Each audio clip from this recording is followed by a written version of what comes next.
In this video, we're going to go over logic practice 6, which is blueprints, moving actors. This practice is different than everything we've done so far because you are given essentially a blank level. This level, if I hit play, I can jump into it and it will reload me, but there's no obstacles for me to try to use to get to the end of my world. Now, what's also unique about this practice is we are not going to be using the level blueprint for any of the work that we do.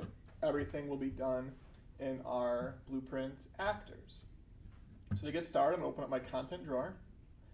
I'm going to use the folder of the practice I'm working in to make my actors. So I'm going to open this up. And then I'm going to go to Add Blueprint Class. Now, the class that we spend the most time on in this class is the actor class, the character class, and eventually the game mode class. The actor class is an actor or an object that can be placed or spawned into the world. Character is a type of pawn that includes the ability to walk around. A pawn is an actor that can be possessed or receive inputs. So these kind of control our main features in a game. The pawns and the characters allow for like the character that's actually used by the player to move around. It takes inputs, you can jump with it, you can avoid obstacles. The actor is kind of anything else. And I like to think of an actor as any sort of dynamic object or any sort of object that you want to interact with. So the actor class, if I create it, I'm going to call it task 1 actor for this first one. The way this actor class works is if I open it up,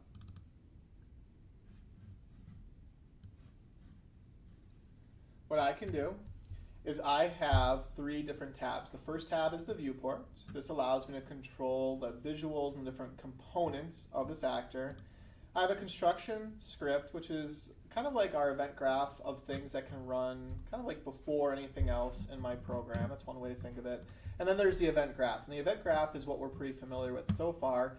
It's almost like a level blueprint within this individual object. So far, all the program we've been doing is on our level blueprint, and it can interact with other objects in the level. This changes that. This is its own blueprint just on this object that can interact with, for the most part, just this object. So the first task says something along the lines of, you're going to make an actor that moves side to side using the interp to movement component. So what I'm going to do is in my viewport tab, add a component and add a cube component.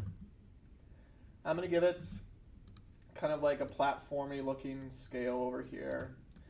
Now I've done this a few times. What I've found is a pretty good scale is 2 by 2 by 0.25.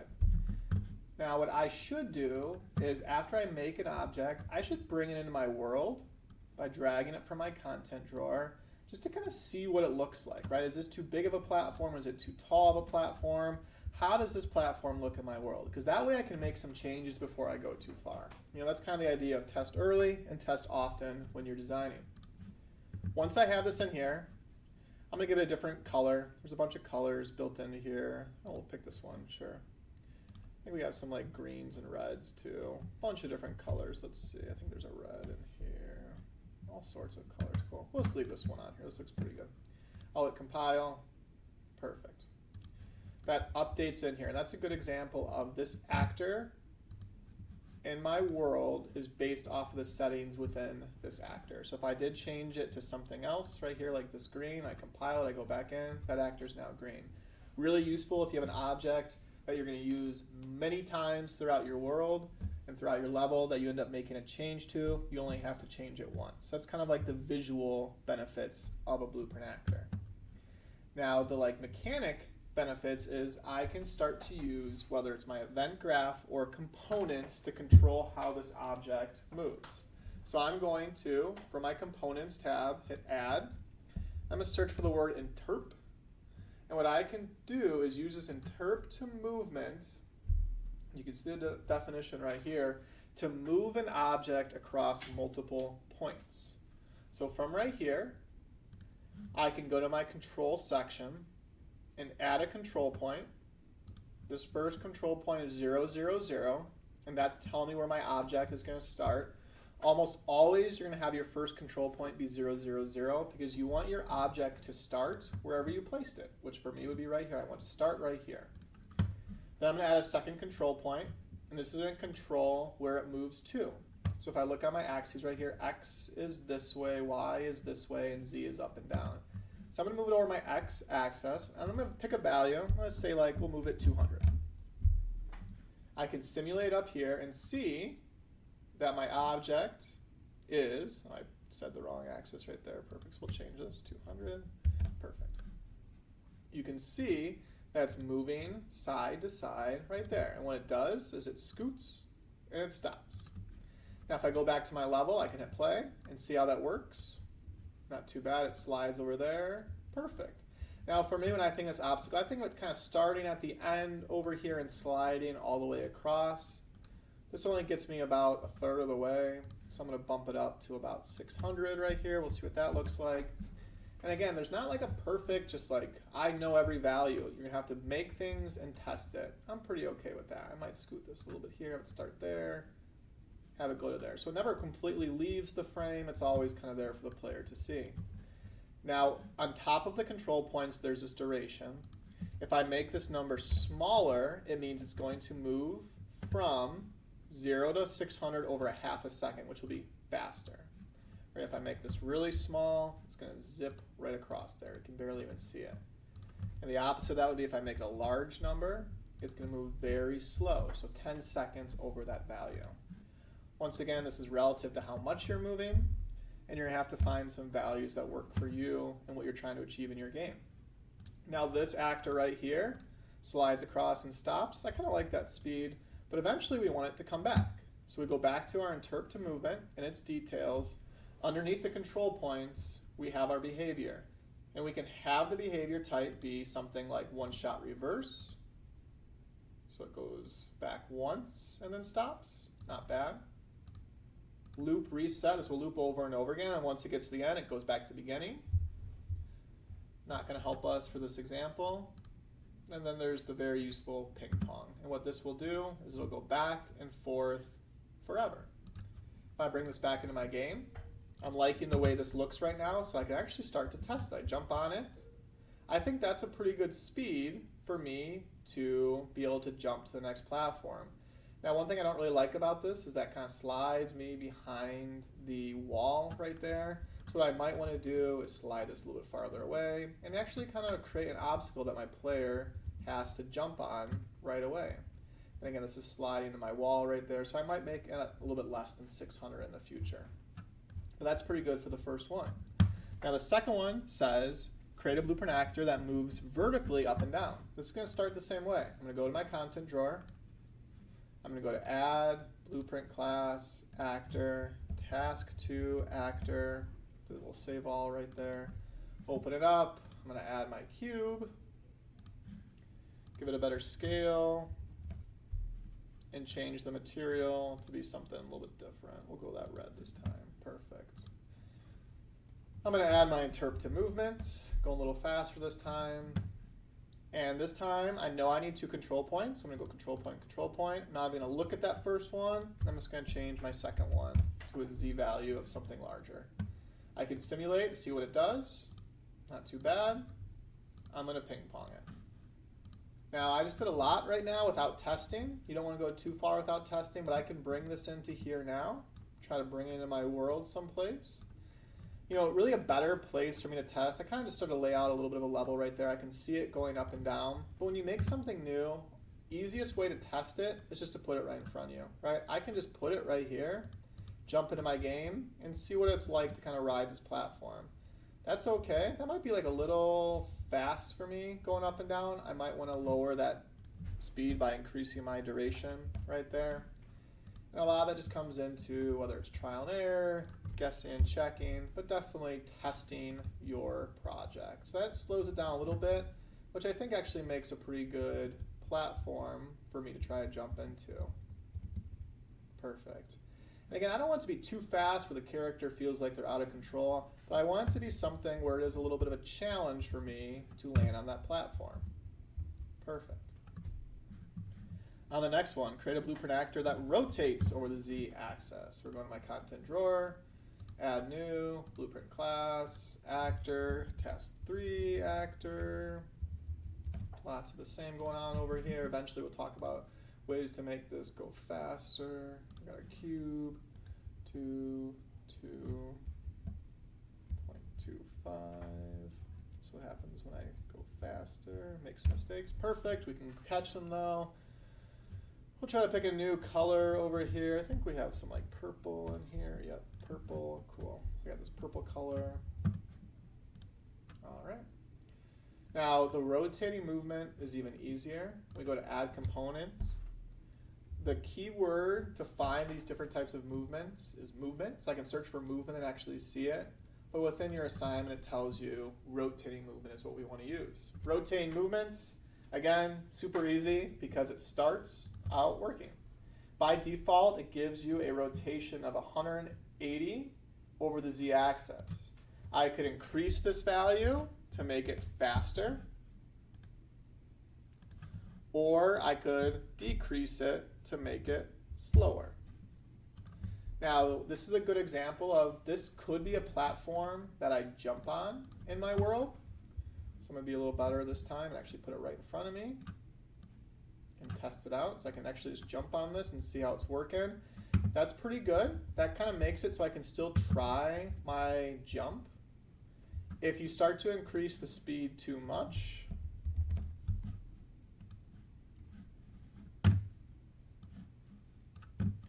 this right here is going to spin me too much too fast. Really, it kind of turns into just trying to get lucky to jump in the right direction at that point. So I don't like that. So I'll go back to like 45.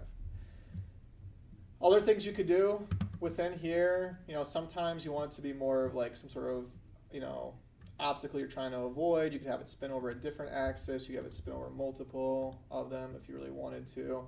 I think a lot of like pickups you see in games kind of look like this. They're kind of spinning over multiple axes to give it a little bit more of a unique look over here. Right, I could have it just spin over one of these to have it spin this way.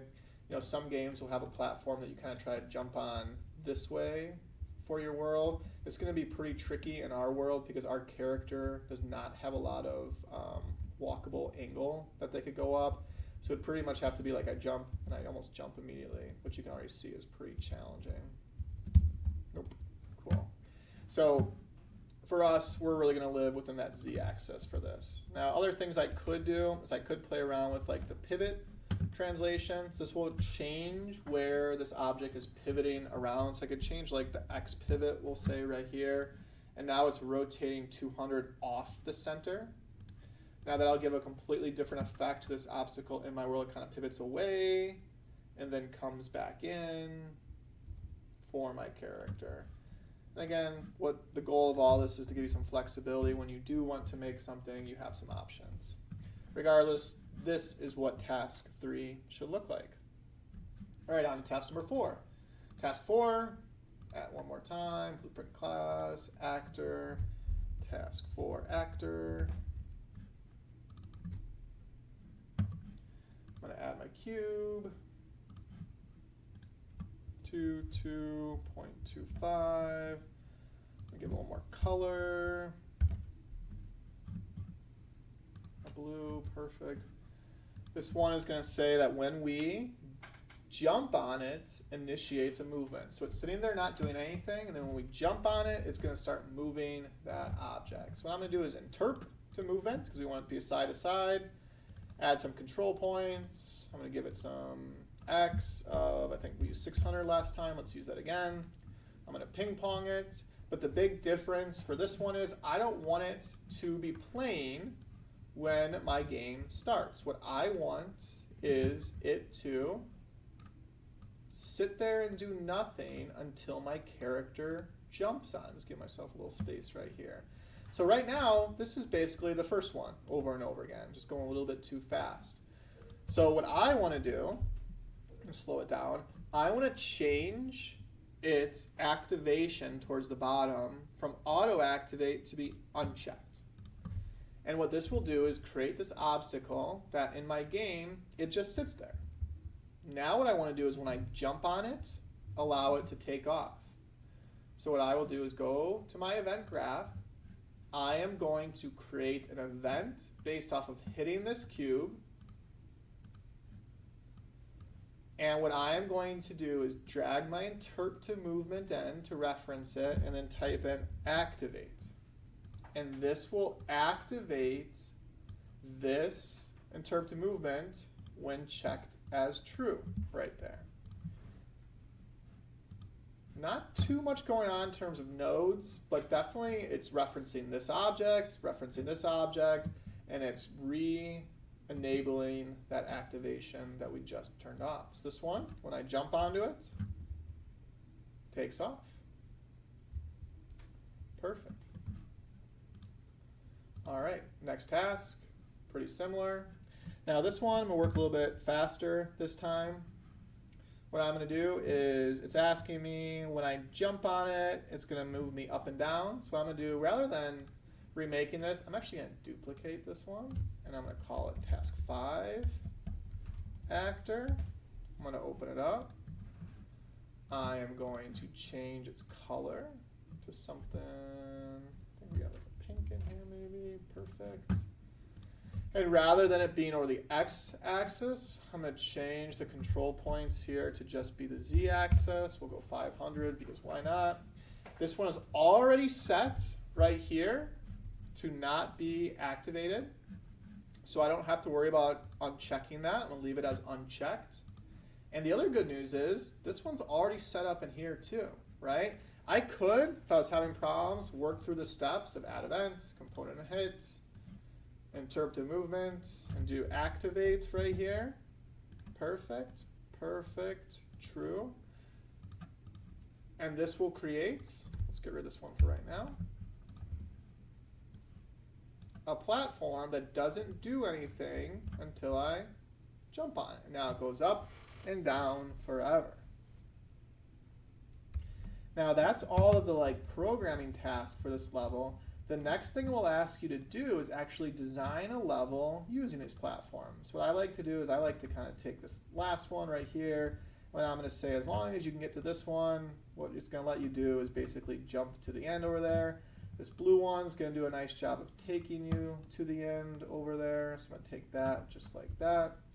I already forgot what some of these do, so if I simulate, what I can see is what these cubes are doing right now. So I have forward and side to side, up and down, and spin. So I'm going to do a little bit of spread these out. And I could keep dragging in actors if I wanted to, right? So I could kind of have these be a little bit staggered. Sure. At a certain point, I want to be able to see what they're actually doing. I'm going to drag this back. I could also do something like duplicate these. Like maybe I want these all kind of spinning. I'll get rid of my up and down here for a second. Now these I could actually start by rotating them. I could do something like duplicate. That way they kind of look a little bit different. I'm going to move this one back over to here. And then finally what I'm going to do is bring in that up and down one that I got rid of. Just kind of slide it right here. So what I'm looking to do is try to design a little bit of a level for my player to try to get through. Oh, great start.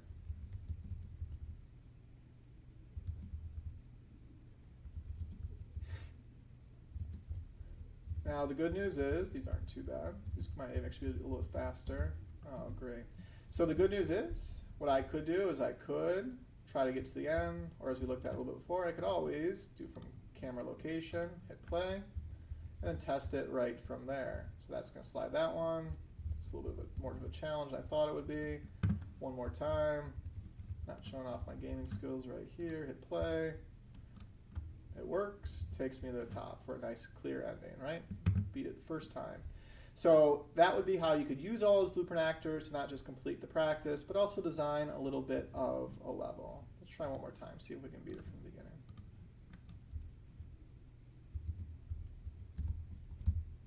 All right, that's enough of that. Cool.